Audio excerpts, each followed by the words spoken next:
Ahora vamos a hablar de los mecanismos de defensa. Los mecanismos de defensa, entonces, son mecanismos psicológicos del inconsciente, inconscientes del yo, ya que tienen la finalidad de reducir la ansiedad que surge de estímulos dañinos o conflictos psíquicos entre los deseos del ello, impulsos del inconsciente y las exigencias morales del superyo o restricciones del principio de la realidad. Primer mecanismo de defensa, la condensación.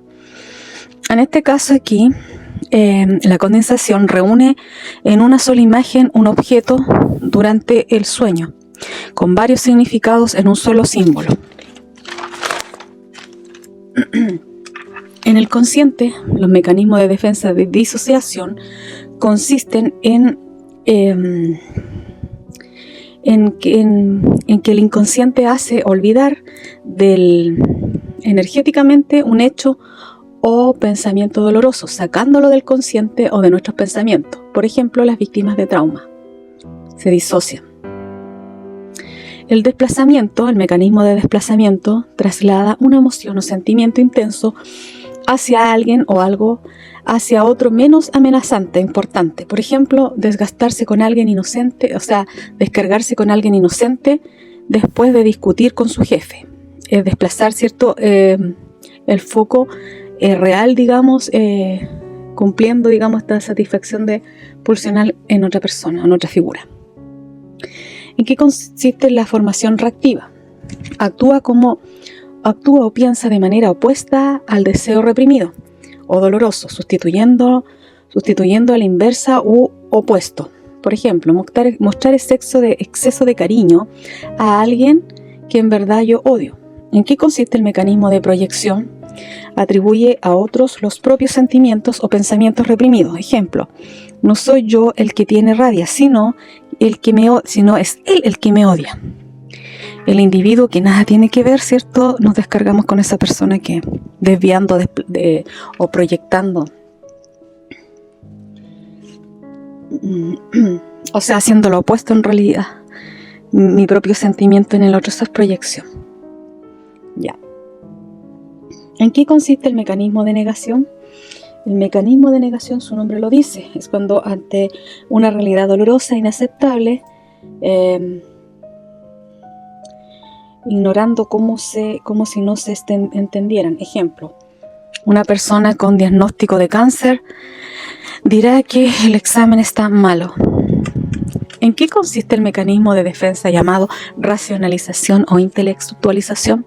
Justifica con razones lógicas algo que en realidad obedece solo a deseos o emociones. Ejemplo, no fui a la entrevista porque no me convenía. No porque me diera miedo, o sea, se justifica o se exagera la racionalización como mecanismo de defensa para justificar, entre comillas, algo reprimido. ¿En qué consiste la regresión?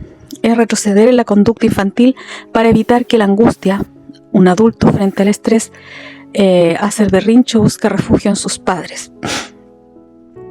¿En qué consiste la sublimación? Es la que canaliza el deseo reprimido o tensión pulsional hacia una actividad socialmente útil o creativa. Ejemplo, convertir la agresividad en disciplina deportiva. ¿En qué consiste el mecanismo de defensa de represión?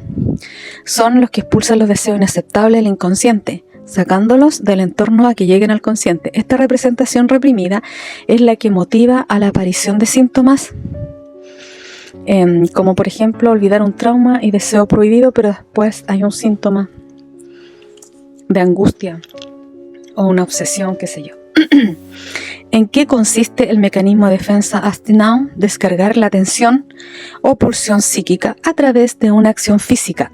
En vez de pensamiento, yo me descargo físicamente. Ejemplo, conducta agresiva sin reflexión, como pegarle a una muralla o golpearse la cabeza, por ejemplo. ¿En qué consiste el mecanismo de defensa de supresión? Es un mecanismo adaptativo para no sufrir a través de un control consciente o semiconsciente. El yo decide posponer en la mente el afecto o pulsión perturbadora. para funcionar mejor ahora, y no borra ni manda al inconsciente, sino que mantiene fuera del foco atencional. Ejemplo, tienes un gran problema, pero decides respirar y hablarlo más tarde. ¿Cuál es la diferencia? Ahora vamos a hablar del principio de placer y el principio de realidad. Bueno, el principio del placer se rige, es donde el principio donde está el ello en el inconsciente que busca disminuir la tensión mediante el placer inmediato, evitando el displacer. Este principio es inmediato y primario, o sea, se rige por el proceso de primario y el funcionamiento del inconsciente. ¿En qué consiste el principio de realidad? Es el principio que se rige por el proceso secundario, donde el yo regula el principio del placer para adaptarse al mundo externo. Sabe que no todos los deseos se pueden satisfacer de inmediato y aplaza la satisfacción buscando medios adecuados, aceptando ciertos displaceres para que obtengan un resultado real y aceptable, introduciendo obviamente la lógica. ¿Qué es el complejo de Edipo? Ya. Aquí esto es muy importante, complejo de Edipo. El complejo de Edipo es un proceso psíquico ocurrido en la infancia, donde el niño experimenta amor y rivalidad al mismo tiempo hacia sus padres. Esta ambivalencia o deseos amorosos se produce en la etapa fálica, donde el complejo puede ser positivo cuando el odio y rivalidad es hacia el progenitor del mismo sexo y la atracción amorosa hacia el progenitor del otro sexo. Y cuando el complejo o proceso psíquico del complejo edípico es negativo, cuando el amor es hacia el mismo progenitor del mismo sexo y la rivalidad hacia el progenitor del sexo opuesto. ¿Por qué el complejo de Edipo y su conflictiva deben ser reprimidas? ¿Y cuál es el papel del inconsciente? Bueno, el complejo de Edipo debe ser reprimido. Es normal, si bien cierto, pero debe ser reprimido por medio de la angustia para posibilitar el desarrollo de la sexualidad y permitir la etapa llamada latencia, que en la latencia está la desexualización. Para esto, el inconsciente cumple un papel fundamental, porque se pone en funcionamiento desarrollando lo que llaman el complejo de castración, y haciendo que todos los deseos libidinales sean descontextualizados y sublimados, inhibiendo sus metas y mudándolas a emociones más tiernas y cariñosas, evitando la rivalidad o deseo. Entonces, el complejo de castración consiste en que aparece en el inconsciente una cierta moralidad o una cierta culpa al desear el objeto de mi mismo sexo del progenitor, al proceso de ser castrado o castigado por esta inmoralidad. Entonces, para evitar el dolor o la angustia, es la primera angustia, se produce una descontextualización y sublimación, inhibiendo las metas del Edipo y mudándola a emociones más tiernas y amorosas de admiración de los padres. Eso es. ¿Por qué se dice que el complejo de Edipo no se realiza en la represión primaria? Porque el complejo de Edipo pertenece a la represión secundaria, ya que los deseos se formaron en la represión primaria, ¿ya? Pero ya se tiene conciencia un poco, ¿cierto? O sea, ya hay cierta lógica, digamos, que hace que la represión se realice en la etapa secundaria. ¿Qué vendría a ser el trauma según Freud? El trauma psíquico es una experiencia que sobrepasa el aparato psíquico, ¿ya? Para procesarla en el momento en que se vivió el hecho, fue tanta la fuerza o la intensidad de la emoción que el aparato psíquico no logró simbolizarlo o representarlo en la psiquis, quedando como una huella cruda en el inconsciente. ¿Por qué una experiencia se vuelve trauma? Porque la persona en ese momento del acontecimiento no fue capaz de darle sentido al hecho o expresarlo con palabras, o por decirlo, simbolizarlo en sus pensamientos. quedando paralizado y sin recursos de lo que vivió. Bueno, el trauma, dice Freud, que es un proceso subjetivo, ya que distintas personas pueden vivir el trauma de distintas formas.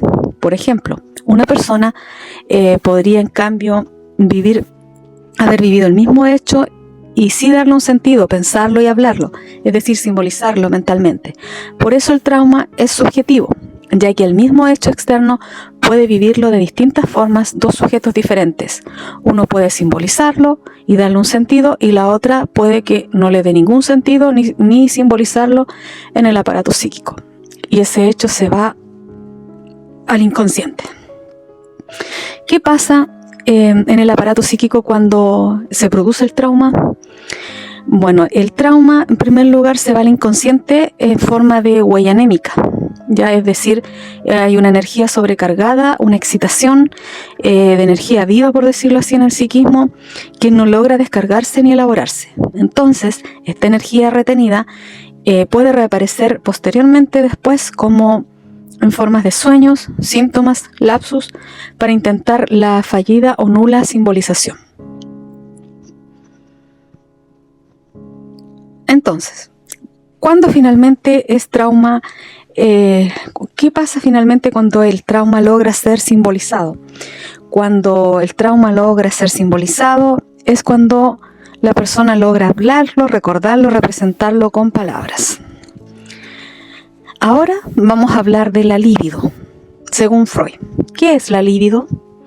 La libido es una energía o fuerza vital del deseo, ya relacionado con el instinto sexual del placer.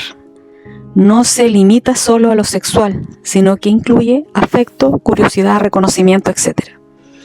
Al nacer, dijo Freud, la libido estaría fijada en los órganos del bebé y en su propio ser, es decir, está fijada a través de un narcisismo primario, es decir, que recurre a objetos externos, después recurre a objetos externos y ahí estaría la libido objetal. Entonces, el narcisismo primario versus el narcisismo secundario. El narcisismo primario, entonces, toda la libido está puesta en uno mismo, porque el recién nacido no es consciente de que hay otros y siente que el mundo y yo somos una sola cosa y todo gira en torno a nuestro placer, a mi placer y satisfacción. La libido está ligada a su propio cuerpo y necesidades como de autoerotismo.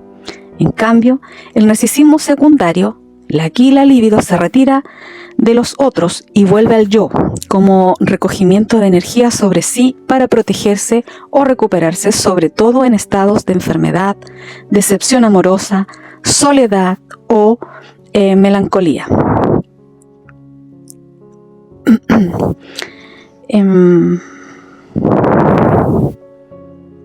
Entonces, el narcisismo primario siempre hay una parte que permanece durante la vida, el amor, la autoestima y la autoprotección.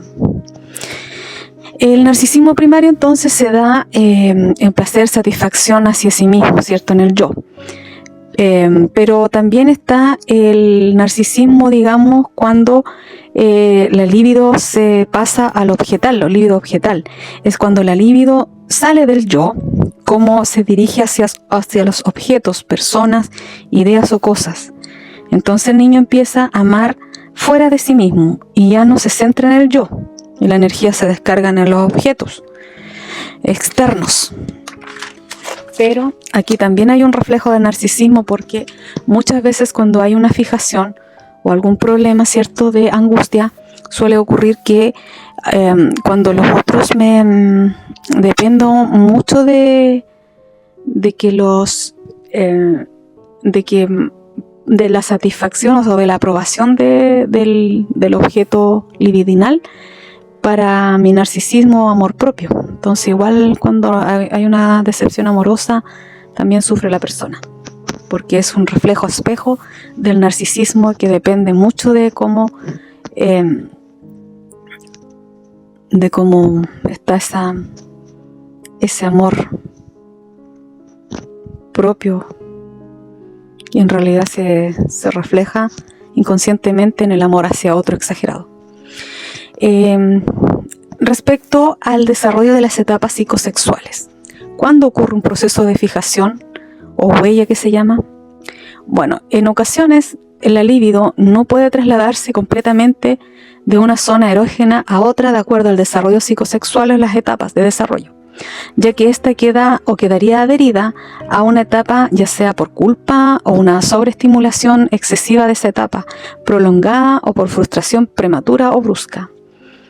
¿En qué momento se manifiesta esta fijación? En movimientos extremadamente estresantes. El sujeto tiene una regresión y empieza a manifestar las mismas características de la etapa fijada. Entonces, ¿qué sería la regresión?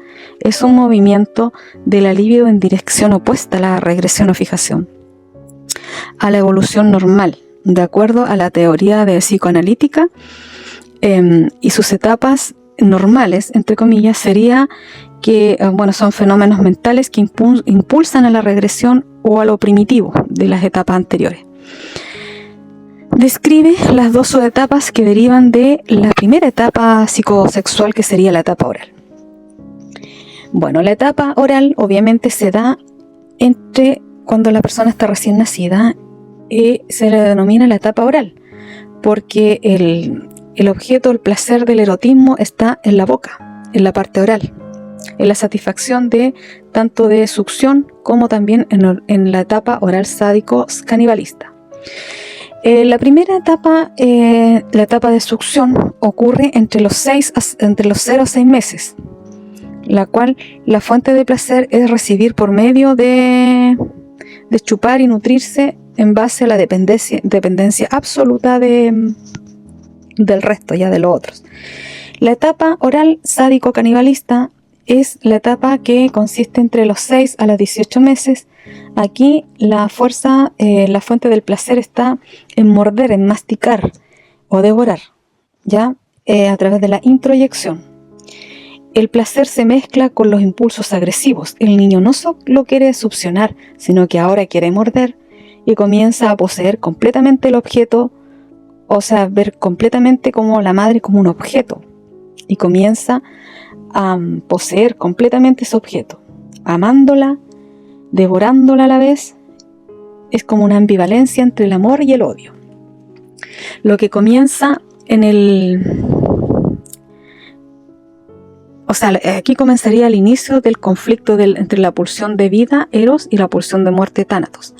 Y la introyección, no hay límites entre el cuerpo mío y el otro cuerpo que me da, o sea, me nutre, qué sé yo, entre él, el otro y el yo. ¿Cuál es la formación reactiva? Es un mecanismo de defensa que consiste en la reacción exagerada o centrada al deseo inconsciente reprimido. Ahora vamos a hablar de las fijaciones, la reacción reactiva y la sublimación en las distintas etapas psicosexuales, ¿ya? Vamos primero a la etapa oral. La etapa oral consiste en la zona erógena del placer, está centrada en la boca, en succionar, nutrirse, en morder, chupar, en la introyección. Entonces esta etapa ocurre de los 0 al año y medio.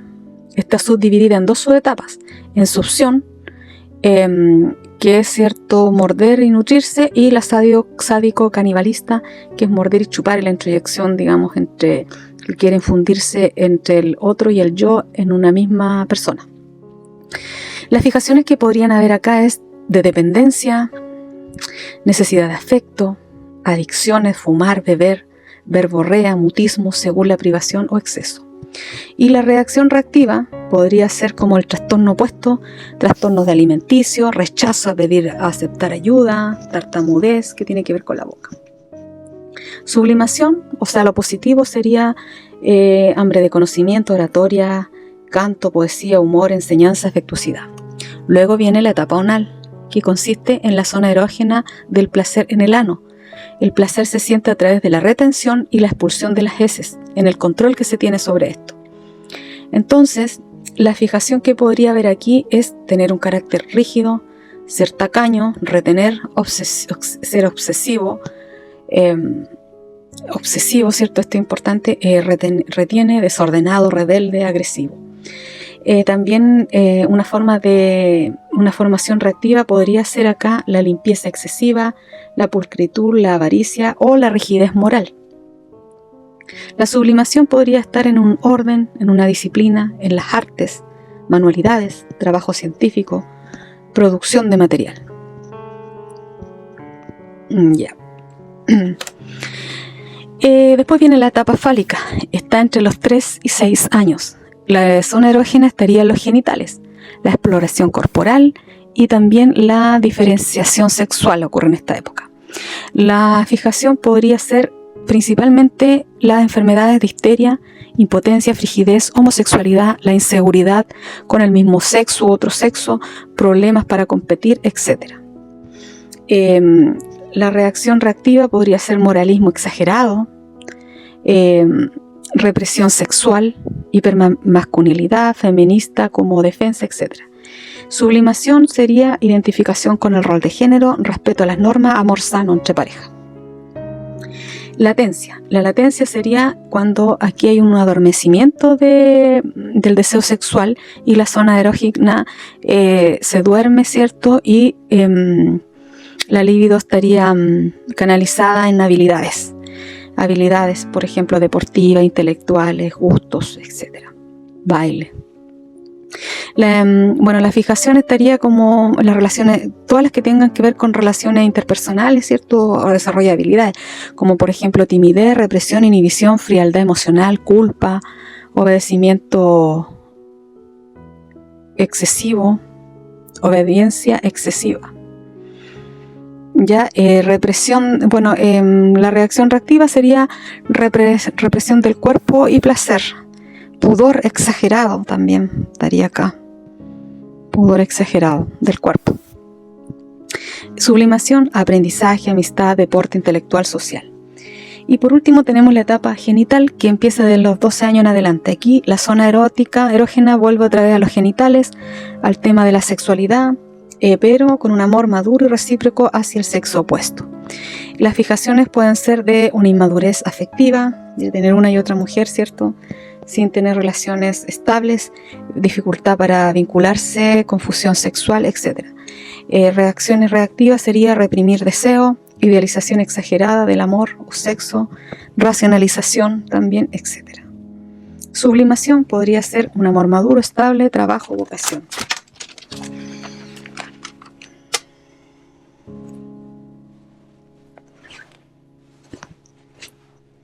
Ahora vamos a hablar sobre las neurosis. ¿Qué es la neurosis para Freud? Para Freud, la neurosis es un trastorno psíquico que surge cuando la energía o deseo reprimido no puede sublimarse ni descargarse, quedando atascado en el inconsciente. Esa energía se transforma en síntomas como la angustia, fobias, parálisis, etc. ¿Ya? Entonces la neurosis es un trastorno psíquico que surge cuando esa energía o deseo reprimido no pueden sublimarse ni descargarse. Entonces es como una angustia. ¿Qué es neurosis de angustia? Bueno, para Freud la neurosis de angustia la denomina una neurosis actual, la cual no tiene una representación psíquica porque, como dice que es actual, es simplemente una energía sexual, una libido, que no encuentra una descarga normal y su energía se transforma en síntomas de angustia. Es una señal que el yo avisa cuando un deseo inconsciente está intentando salir y como no puede representarse simbólicamente, el cuerpo se descarga esa energía por medio de síntomas. Bueno, Freud decía que el origen de la neurosis de angustia actual tenía un origen de, por decirlo, una descarga incompleta sexual por medio de que producía angustia por medio de la excitación extrema, masturbación extrema, coitus interruptus y pensamientos sexuales y no descarga de la libido sexual. Y que eso se podía corregir como corrigiendo una descarga completa sexualmente y no el coitus interruptus. Entonces por eso no la considera que haya una represión de alguna representación psíquica, ¿ya? Luego distingue los tipos de neurosis de defensa, donde dice que sí acá hay una representación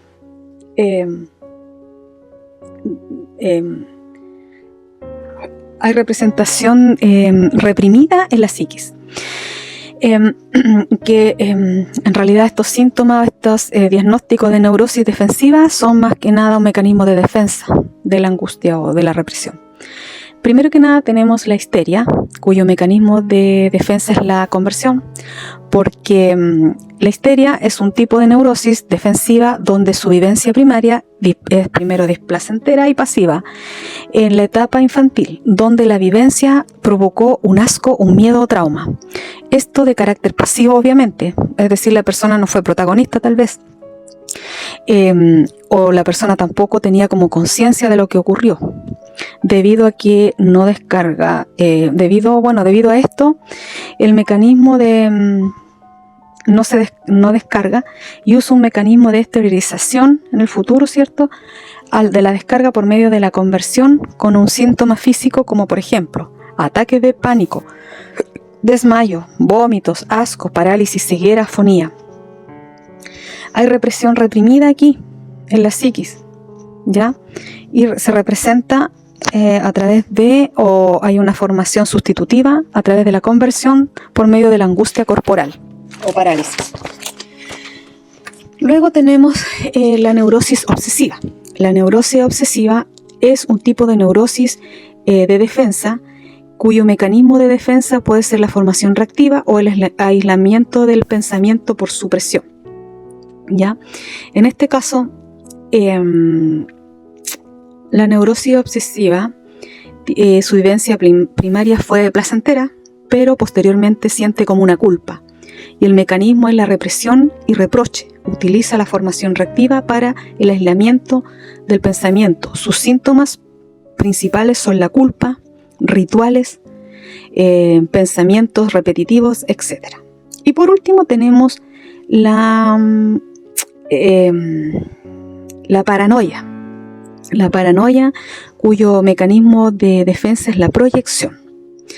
La paranoia aquí es una neurosis defensiva cuya vivencia primaria fue placentera y pasiva, pero después hay un displacer posterior, se siente, ¿ya? La vivencia fue placentera, pero después se transforma en displacentera. Y su mecanismo de defensa es la proyección. Ya, voy a explicar esto un poco. La paranoia entonces es una vivencia primaria placentera, es decir, la persona siente como, por ejemplo, le gustan los hombres, ¿ya? En su mente, y es pasiva, no lo demuestra, lo piensa, pero después hay un displacer. Entonces, el mecanismo de defensa es la proyección. Dice que el otro es lo que él piensa o lo que él desea. Por ejemplo, dice que tal persona es homosexual o tiene rasgos de homosexuales y no él, pero siendo que a él le gusta la homosexualidad. Entonces tiene ideas de persecución, voces, delirio. Por ejemplo, decir, yo odio a esa persona, pero en realidad lo proyecto en que él me odia a mí. Es un sentimiento proyectado mío en el otro. Eso es entonces la paranoia.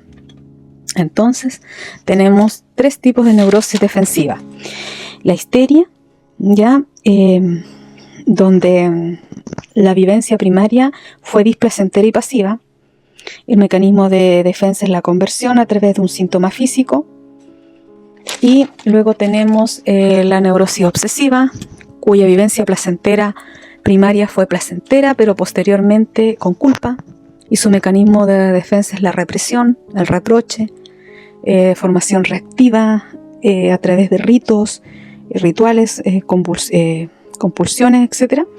Y por último tenemos la paranoia, cuyo mecanismo, que también la vivencia primaria fue placentera y posteriormente se transforma en displacentera, y el mecanismo principal de defensa es la proyección, ya que los sentimientos que yo siento o los deseos los proyecto en otra persona que siente hacia mí, por ejemplo, o al revés. Bueno, con eso terminamos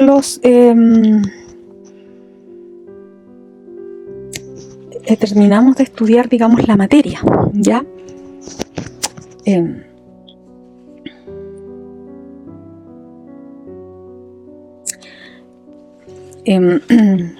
Ahora voy a hablar un poquitito, así como para hacer reflexión solamente, sobre el análisis psicoanalítico de Freud, ¿ya?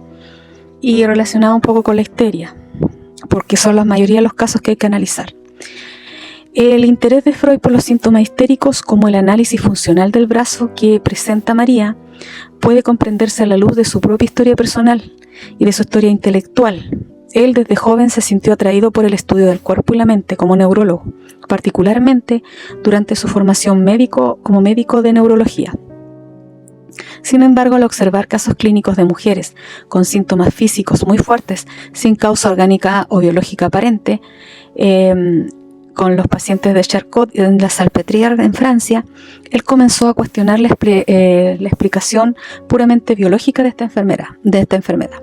Su trabajo posterior, junto a su amigo Joseph Breuer, en el libro donde habló de los estudios de la histeria, tuvo un cambio decisivo en su carrera, ya que él, por ejemplo, descubrió que muchos de los síntomas físicos, como las parálisis, las afonías, convulsiones, tenían un origen psíquico y no neurológico, y que estaban vinculados a conflictos reprimidos de naturaleza afectiva o sexual, principalmente en esa época afectiva o sexual.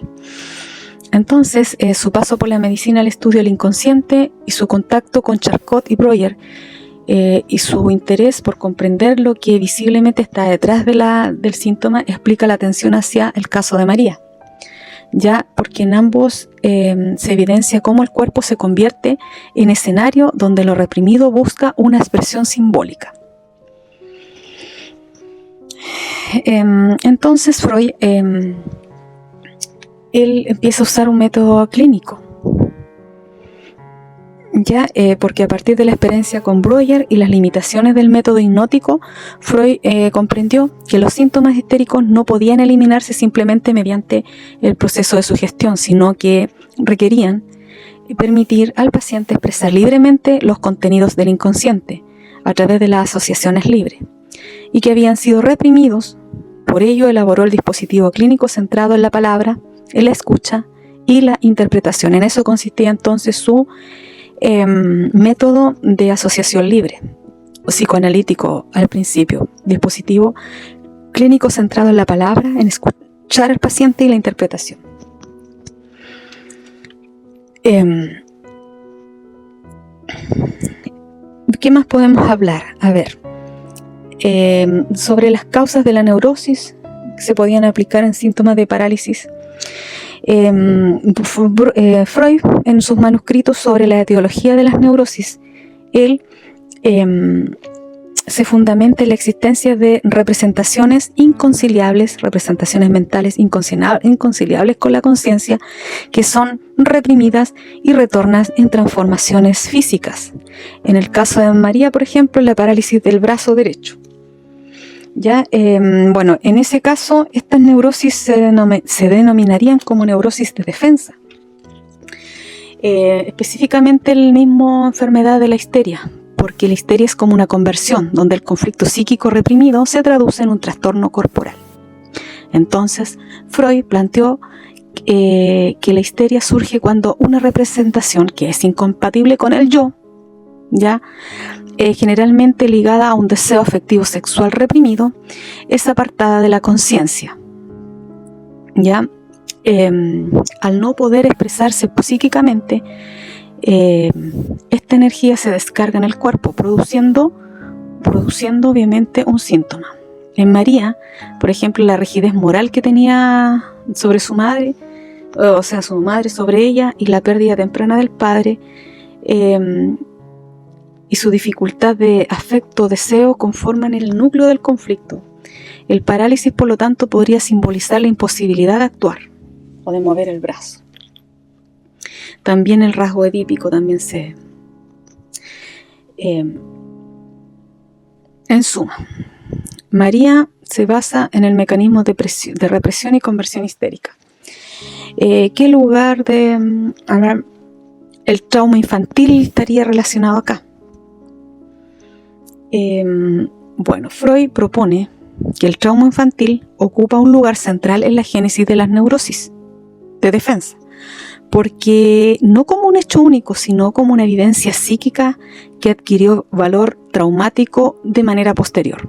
Es decir, el trauma se organiza en dos tiempos: una primera escena infantil que deja una huella inconsciente y una segunda experiencia que ocurre en la vida adulta, que reactiva ese recuerdo reprimido, dotándolo de significado sexual o afectivo. Entonces, eso dice Freud, que el síntoma de la parálisis se puede entender como una reacción traumática secundaria, o sea, de segundo tiempo, que actualiza el conflicto no resuelto de la infancia e imposibilidad de actuar libremente frente a la autoridad o deseo del cuerpo, porque el cuerpo queda atrapado. Y del mismo modo, en su yo infantil quedó aprisionado entre la madre dominante y el padre idealizado en este caso. ¿Qué más podemos decir de la histeria? La histeria se clasifica como una neurosis obsesiva y fobia. Se sostiene que el síntoma neurótico es el resultado del conflicto psíquico, dijimos, entre el deseo y la defensa. Este conflicto se origina en experiencias infantiles, el primer tiempo, ¿cierto?, del trauma, ligada a las primeras relaciones de amor y la autoridad. Luego reaparecen en la vida adulta bajo formas desplazadas o disfrazadas o formaciones sustitutivas.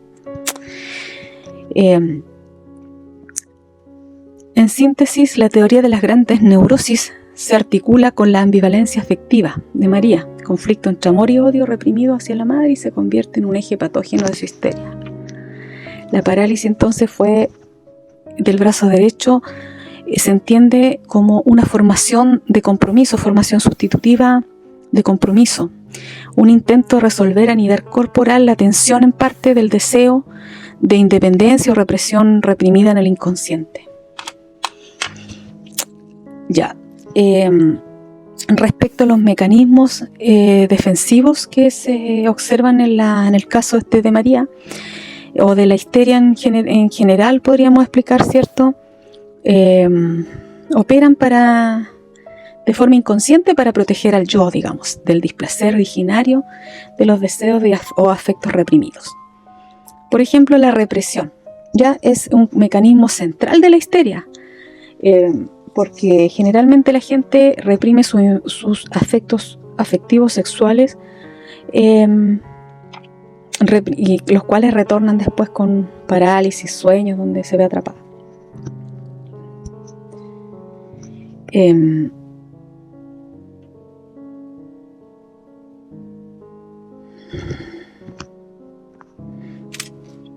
Eso sería más que nada. Después, ¿qué tipo de neurosis de defensa se puede inferir en el caso de María? El inferirse neurosis de defensa de tipo histeria, tal como lo describe Freud. Según Freud, en este texto dice que la histeria surge cuando una representación incompatible con el yo, ligada a una vivencia de carácter sexual o afectivo, es rechazada por la conciencia mediante la represión. Por su afecto permanente activo de energía busca una alternativa de expresión. Freud distingue en que la histeria de defensa consiste en la conversión somática.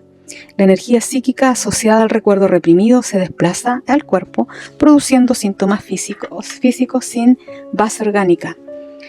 Entonces, al no poder elaborar ni expresar esa emoción, el yo recurrió a la represión, enviando al inconsciente, ¿cierto?, el afecto. Pero desde allí la energía reprimida encontró una salida corporal, vía de conversión, generando un síntoma histérico. Así la histeria de María puede entenderse como una neurosis defensiva, en que la represión de un afecto infantil vinculado al miedo o a la autoridad se traduce a un trastorno corporal que reemplaza la expresión psíquica del conflicto.